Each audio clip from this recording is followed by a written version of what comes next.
आज हम लोग बात करने जा रहे हैं कि मोहम्मद बिन सलमान यानी कि जो करंट क्राउन प्रिंस है सऊदी अरेबिया का, उसके क्या फ्यूचर प्लान्स है, उसने क्या उसकी नीति है, क्या उसकी रणनीति है, क्या उसके फ्यूचर प्लान्स है, क्या उसकी फिलॉसफी है, वो क्या कुछ करना चाहता है आने वाले वक्त में और किस तरीके से वो चीज़ वो एग्जीक्यूट करेगा। हम सारी चीज़ों पर बात करने जा रहे हैं। आप वीडियो देखते रहिए, जो इसी बात करेंगे।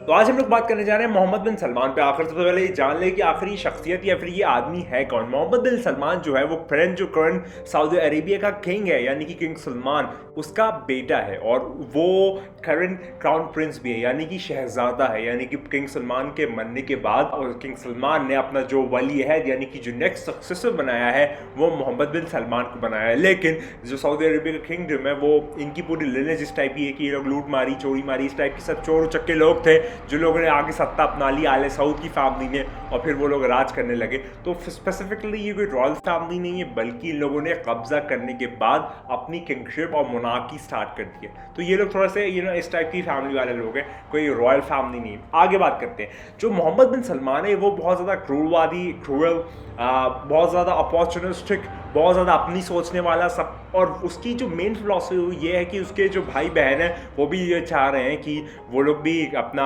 अगला क्राउन प्रिंस बनना चाह रहे हैं। लेकिन मोहम्मद बिन सलमान जो है MBS जो है वो इतना ज़्यादा क्रूरवादी कि वो चाहता है कि उन लोग को मरवा दे अगर वो उसके रास्ते में आता है। अगर कोई भी चीज़ उसको रोकती है अगला राजा बनने से तो वो चीज़ उसको नल वॉइड करके एग्जीक्यूट करवा देना चाहता है। ये जो है ये मोहम्मद बिन सलमान के बहुत आप कह सकते हैं खौफनाक विचार। तो मैं आज आपको कुछ रिसर्च करके मैंने पॉइंट्स बनाए हैं जो मैं समझता हूँ कि ये उसके आगे आने वाले प्लान्स है, ये उसके आगे आने वाले मोटिव्स है, ये उसके आने वाले गोल्स हैं, जो ये सब फॉलो करेगा एक के बाद एक उसके ये मोटिव्स जो आने वाले वक्त में फॉलो करेगा। तो चलिए बात का आगाज़ करते हैं। जो फर्स्ट पॉइंट है वो है किंग सलमान की मौत के बाद वो अपना अगला राजा बनने जाता है। जैसे कि मैंने आपको बात के आगाज़ में बताया था कि जो मोहम्मद बिन सलमान है उसका जो मेन मोटिव है, जो मेन एजेंडा है, जो मेन उसकी बेसलाइन है, जो मेन उसका गोल है वो यही है कि जैसे ही उसके जो बाप है, उसके जो डैडी है, उसके जो फादर है, उसके जो वालिद है वो मरे, वैसे ही वो सत्ता में आके कुर्सी पकड़ ले। क्योंकि बहुत सारे लोग उसके इर्द गिर्द उसके फैमिली के घूम रहे जो चाहते हैं कि मोहम्मद बिन सलमान जो है वो ना बने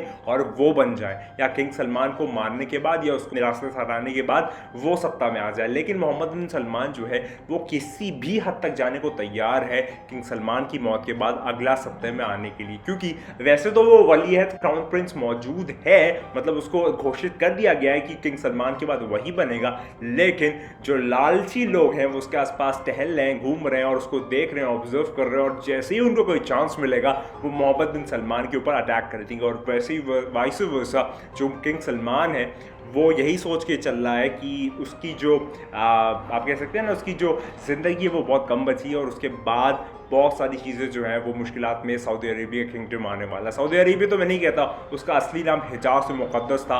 सऊदी अरेबिया तो ये जो आले सऊद के जो लुच्चे लफंगे और जो चोर चक्के लोग थे, इन लोगों ने जब उसको एक्वायर कर लिया उसके बाद उसका नाम सऊदी अरेबिया रख दिया। तो ये वाला फर्स्ट पॉइंट है कि जो किंग सलमान की डेथ के बाद मोहम्मद बिन सलमान MBS का जो फर्स्ट मोटिव होगा वो ये होगा कि वो सऊदी अरेबिया का जो किंगडम है, जो मोनार्की है, जो किंगशिप है वो अपने हाथ में ले ले।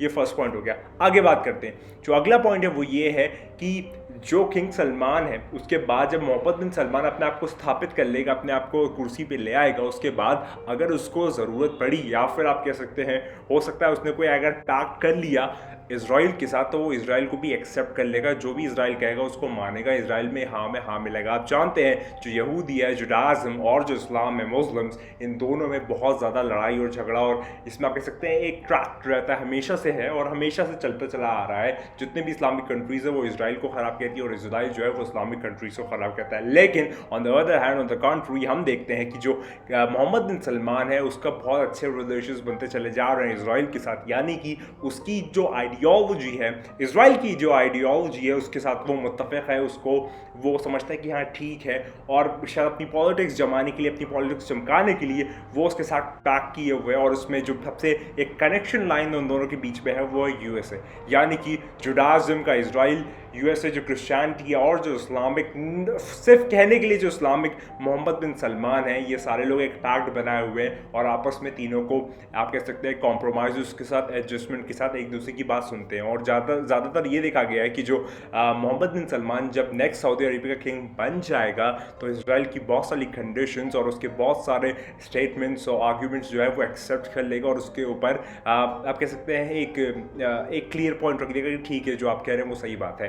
ये जो मोहम्मद बिन सलमान का सेकंड पैक्ट है, ये सेकंड उसका मोटिव है आने वाले वक्त में। अगर मैं आगे बात करूं तो मोहम्मद बिन सलमान जो है उसका मेन, जो आप कह सकते हैं ना, जो आप भूखे होते हैं पावर के, देखिए कई तरह के लोग भूखे होते हैं। कुछ लोग भूख लगी होती है तो भूखे होते हैं, कुछ लोग पावर के भूखे होते हैं, पैसे के भूखे होते हैं। तो ये जो मोहम्मद बिन सलमान, इसके पास पैसा तो बहुत ज़्यादा है लेकिन ये पावर का भूखा है। तो इसका जो मेन एजेंडा है, जो हमेशा से इसका एजेंडा रहा है, वो यही है कि वो हर सेक्टर में पावरफुल हो जाए। मतलब वो चाहे तो पूरी दुनिया का राजा बन जाए। इस टाइप की उसके ख्यालात हैं, उसके जो आप कह सकते हैं नफ्सियाती तौर पे उसकी जहन में ये सब चीज़ें चलती है कि वो पूरी दुनिया का राजा बन जाए। इस तरह के उसके कुछ ख्यालात हैं। तो मोहम्मद बिन सलमान की जो थर्ड फैक्ट है, जो मैं समझता हूँ जो उसका विजन होगा आने वाले वक्त में, वो यही है कि वो पूरी दुनिया में अपने हर सेक्टर में कंट्रोल नाफिज कर दे और अपने आप को बहुत पावरफुल पोजीशन पे ले आए। ये थर्ड पॉइंट है जो मैं समझता हूँ आने वाले वक्त में या सत्ता पे आने के बाद मोहम्मद बिन सलमान जो है वो उसको करेगा।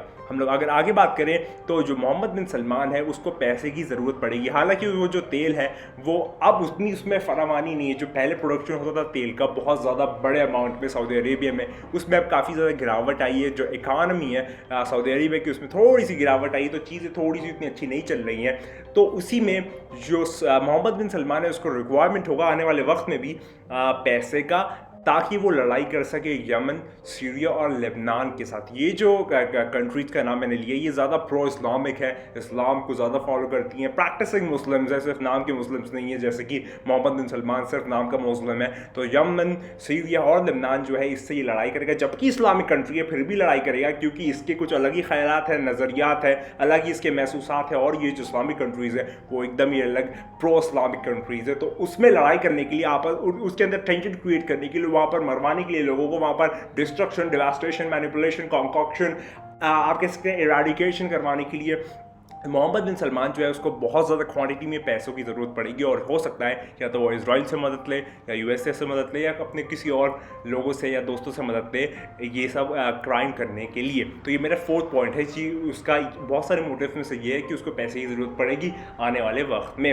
अगर मैं आगे बात करूँ तो जैसे थर्ड फोर्थ पॉइंट की कंटिन्यूएशन में जो अगला पॉइंट है वो ये है कि मोहम्मद बिन सलमान जो है वो यूएसए के सामने अपना एक आप कह सकते हैं एक प्रस्ताव रखेगा कि उसको पैसे की ज़रूरत है, ताकि वो लोग जब वो यूएसए पे कर दे मोहम्मद बिन सलमान को तो वो और ज़्यादा तफर्रक़ाबाज़ी और ज़्यादा लड़ाई झगड़ा ऑल अक्रॉस द बोर्ड करे। ख़ासकर उसका जो मेन टारगेट है, जो हमेशा से टारगेट है, क्योंकि वो एक सोशियो इकनॉमिक कंडीशंस भी हैं और जो रिलीजनल वैल्यूज़ भी हैं उसके ऊपर भी बेसिस पे ये है कि ईरान और सऊदी अरेबिया के अंदर कभी भी पैक्ट नहीं हो सकता, फ्रेंडशिप नहीं हो सकती, दोनों कभी भी अहबाब नहीं बन सकते। तो जो मोहम्मद बिन सलमान है वो यूएसए से डिमांड करेगा कि आप मुझको पैसा दो, आप मुझको फंड करो, आप मुझको फंड रेजिंग दो, ताकि मैं ईरान की एक से एक बना जाऊँ और ईरान को मैं डिस्ट्रॉय कर दूँ, डिवास्टेट कर दूँ।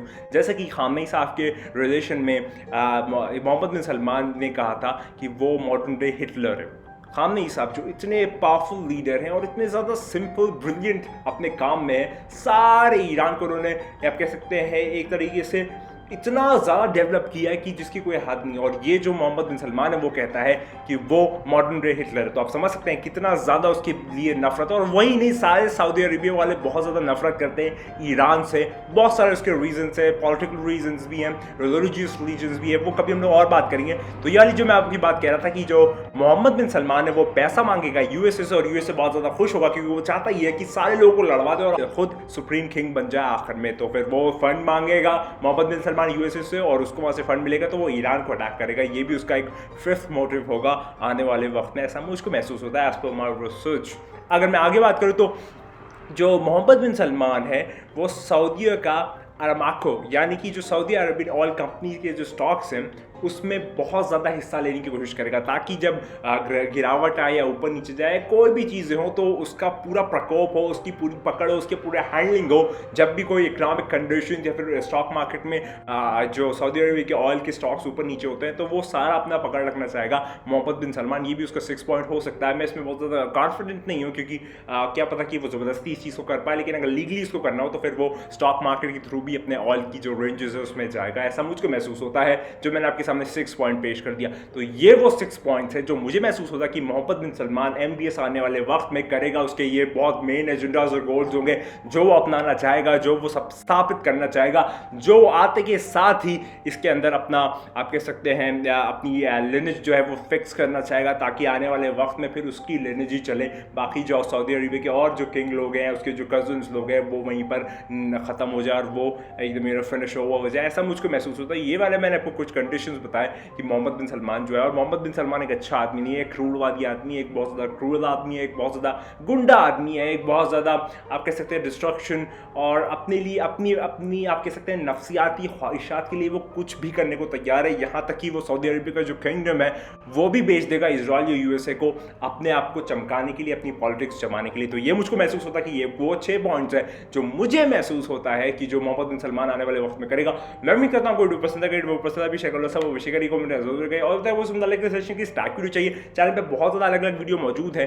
प्रोडिक्शन, प्रोफेसीज, वर्ल्ड वॉर 3, इमाम मेहदी अलैहिस्सलाम, लास्ट सेवियर और नॉस्ट्राडामस, बाबा वैंगा ने, इन लोगों ने क्या करा प्रोडिक्शंस के ऊपर। 2022 जो है उसमें एक इकोनॉमिक क्रैश आने वाला है, उसके ऊपर बहुत सारी वीडियोस मौजूद है, जाके लाजमी देखें। मैं उम्मीद करता हूँ, और हमेशा की तरह अगर मोहम्मद बिन सलमान से आपको बचना है, इसके ऊपर लानत भेजनी है और इससे बहुत ज़्यादा दूर जाना है, या इसको अपने आप से दूर करना है, या इसको इस दुनिया से ही हटवा देना है, या जो भी कुछ करना है दुनिया के लिए अच्छी दुआ करनी है, वही करिए जो मैं हमेशा कहता हूँ, हमारे एक क्लास में मेरा एक जुमला रहता है, खुदा को याद करो यार, खुदा को याद करो। खुदा हाफिज़।